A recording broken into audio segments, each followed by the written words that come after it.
Ka-coffee, magandang araw po sa inyo, Luzon, Visayas at Mindanao. Ayan, kumusta po kayo?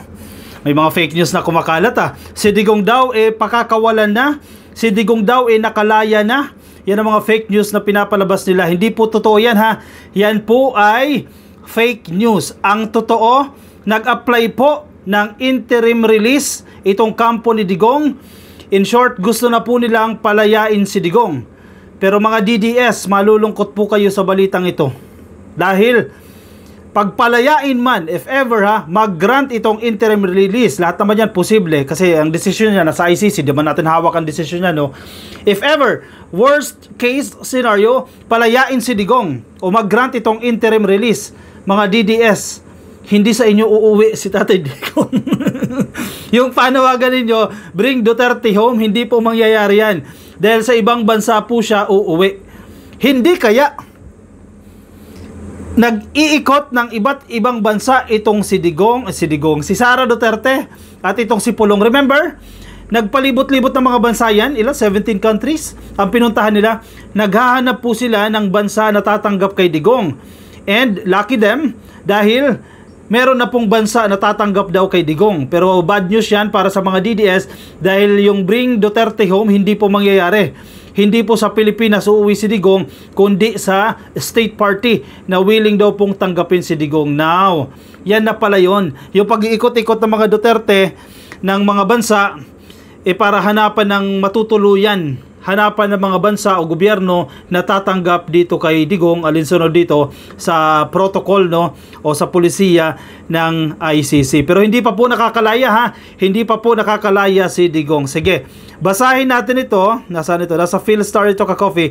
Even at other social media platforms, no, makikita nyo na rin po yan, itong balita na yan. Duterte 6 interim release.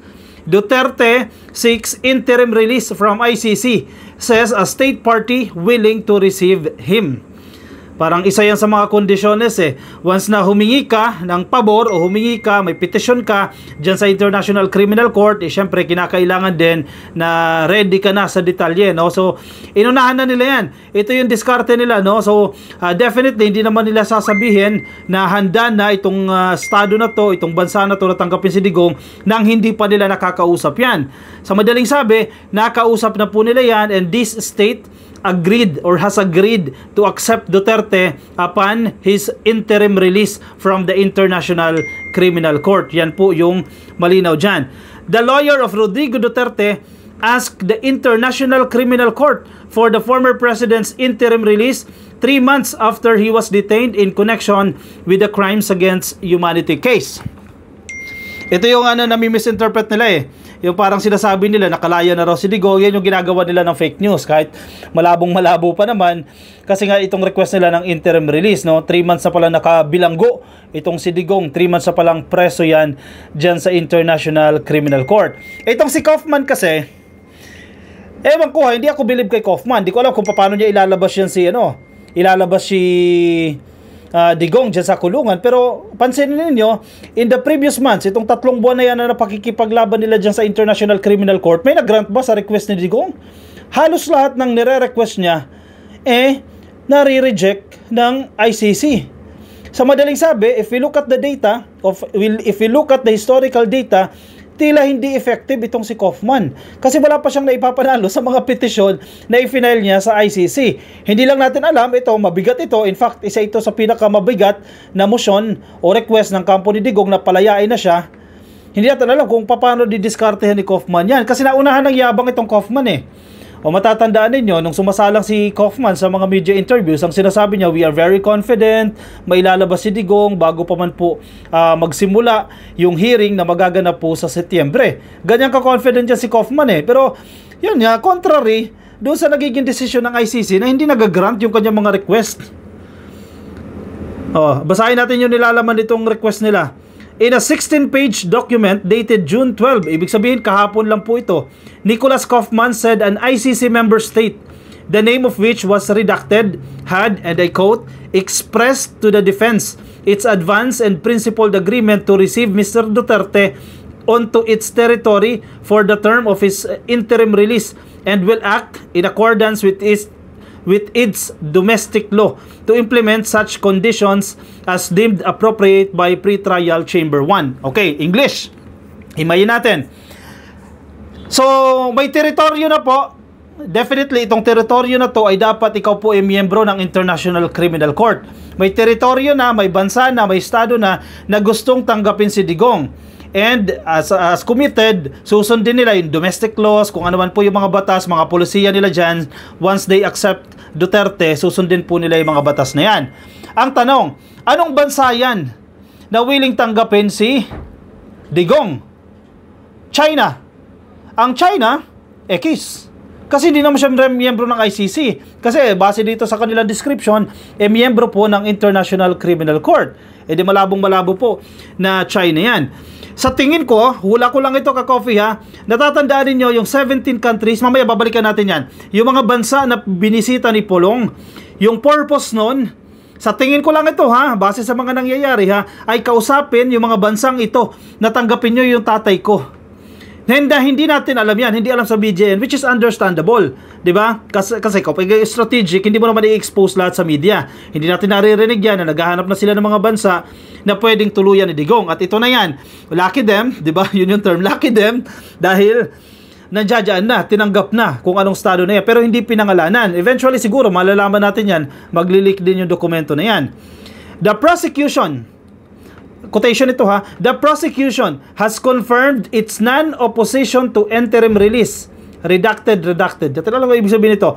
State party, ibig sabihin ayok, redacted, close and open, no? State party, yung tinutukoy na tong bansa na to, on the understanding that the terms and conditions set out in Annex A to this filing would be met.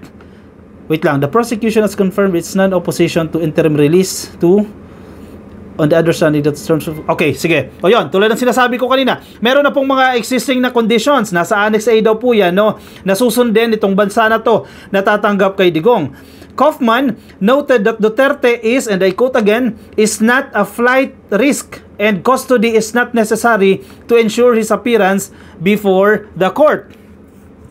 Isang factor yan. Flight risk ba yan? Baka pag i-transfer natin yan isakay natin ang eroplano yan, dalhin natin sa country A or country B, baka mag-cause ng tension, mag-cause ng commotion, or mag-cause ng gulo. Kasi yan ang nagiging potential na posibleng mangyari, no? So, ini-insist ng kampo ni Digong na hindi po flight risk, hindi po banta itong si Digong. And the custody is not necessary to ensure his appearance before the court. Kasi isa sa mga kondisyones dyan na ICC, once you are granted with the interim release, o palayain ka pansamantala, kailangan matiyak na ikaw dadalo pa sa hearing. Di ba? So, definitely, alam ng ICC kung saan siya dadalhin. Para if ever may hearing, kasi parang bail lang yan parang ganyan ang sistema niya, parang sa Pilipinas, no? Nagpiyansa ka, nag-bail ka, palalayain ka. Pero once na magkaroon ng hearing, syempre kinakailangan mong umattend. Yung iba, probation, ibig sabihin, nakamonitor pa yan. Someone is monitoring, or police officer, or authority, na minomonitor ka kung nasaan. So, isa ito sa mga kondisyon. Sige, pakawalan namin si Digong, base doon sa guidelines ng ICC pero hindi ito yung sinasabi ng ICC. Posible siyang pakawalan, dapat hindi siya flight risk. At pangalawa, matitiyak na dadalo pa siya sa hearing. Kasi baka nga naman, pakawalan yan, magtago na yan sa kung saan-saan, di mo na mahagilap. Once na umuusad na yung hearing, wala na, nowhere to be found na itong si Digong. So, tinitiyak ng kampo nila, hindi kinakailangan yan. Kaya nga dapat pakawalan na yan.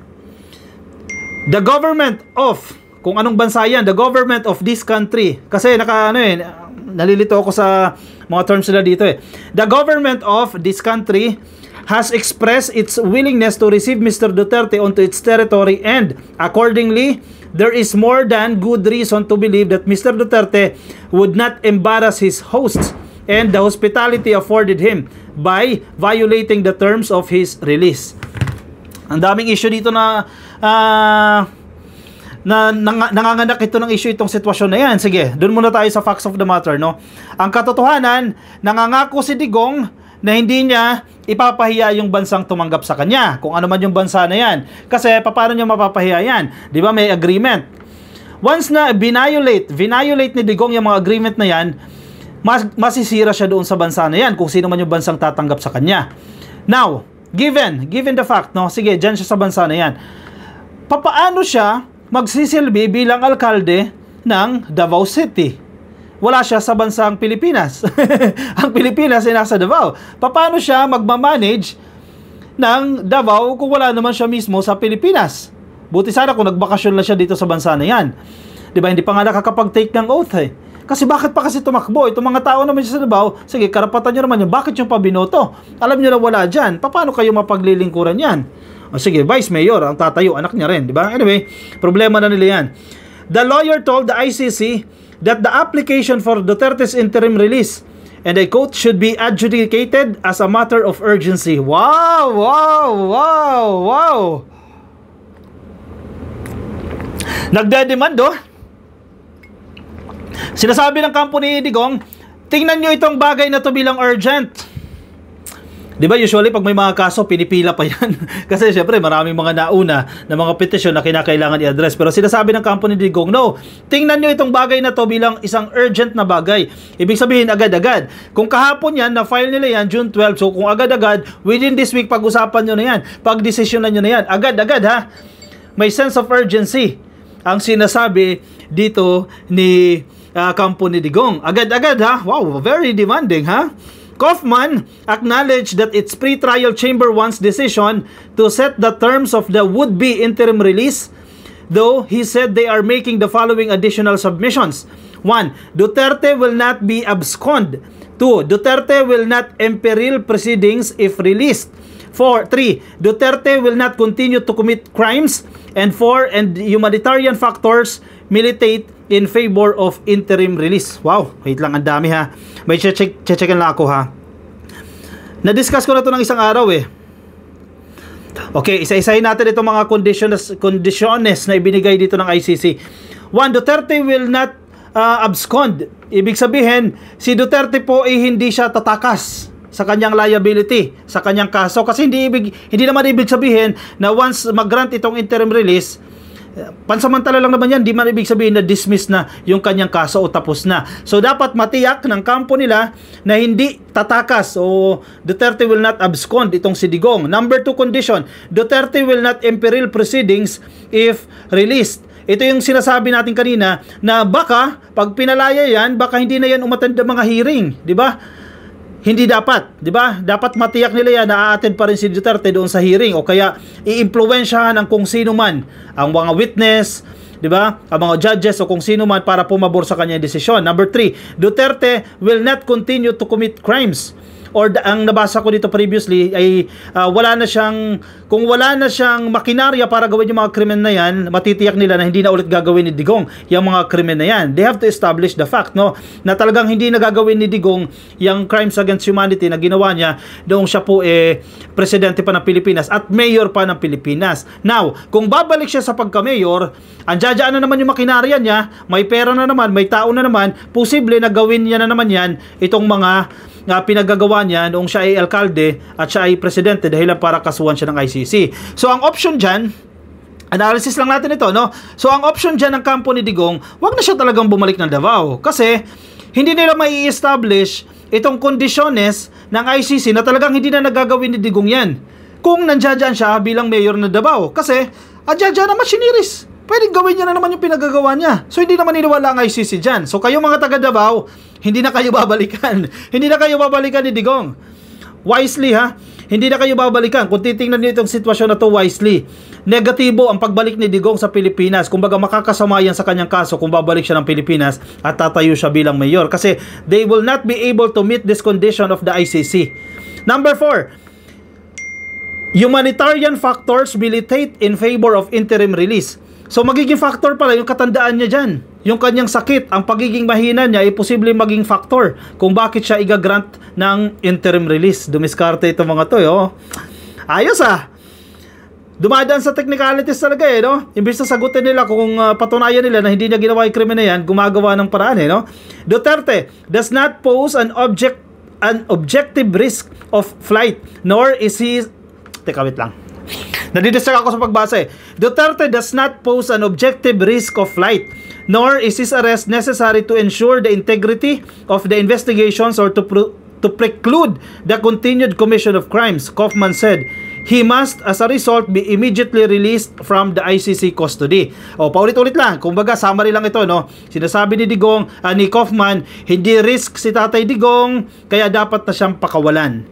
Kaufman reiterated that the ICC member state in question has affirmed its principled willingness to cooperate with the court and to accept Mr. Duterte onto its territory for the duration of his interim release and enforce conditions of release. It has also affirmed that it will make its prompt observations should it be invited to do so by the pre-trial chamber. Kung ano man yung bansa na yan, mabait kay Digong. Kung ano man pong bansa yan. So talagang tutulungan nila si Digong habang siya ay naka-interim release, tatanggapin nila ng buong buo ito. Pero syempre with observation, syempre with monitoring yan, make sure na hindi talaga lumalabag sa existing domestic laws or international laws itong si Digong. Duterte has been at the ICC since March 12 pa, Ka-Coffee. Anyway, anong take niyo dyan, Ka-Coffee? Magagrant ba itong interim release ni Digong? Ako 50-50. Honestly 50-50. Kasi based on the conditions, yung apat na sinabi natin, may laban sila dun eh. Siguro mga 60 or 70% ang laban nila yan, first condition. Bakit 50% lang? Kasi si Kaufman, inunahan ng yabang eh. Kasi yung mga previous request niya sa ICC, na basura. So, if we look at the data historically, if we look at the historical data, baliktad, no? Hindi effective si Kaufman bilang abogado. So, kaya 50-50. Potentially, mapalabas si Digong sa pamamagitan ng interim release. Potentially, hindi rin. 50-50 pa as of the moment. No? Hindi natin alam eh. Ang ICC ang magdidesisyon dyan. Now, ang tanong, kailan yan? Base sa request ng kampo ni Digong, with sense of urgency daw dapat. Ibig sabihin, agad-agad. Pero kung titingnan natin, yung mga previous petitions ng kampo ni Kaufman, bago lumabas ang mga decision, 2 weeks or 3 weeks. So, ito, mabigat itong motion na to, interim release yan noon eh, mag-abstain lang o wag lang sumama at wag inhibit itong mga judges, madaling petition lang yan, so mabilis na pagdesisyonan. Ito mahirap-hirap ito, interim release yan. So I think maghihintay tayo dito ng 2 weeks or 3 weeks bago natin malaman yung desisyon kung igagrant ba ng ICC itong interim release kay Digong. Pero as of the moment nakakulong pa po si Digong.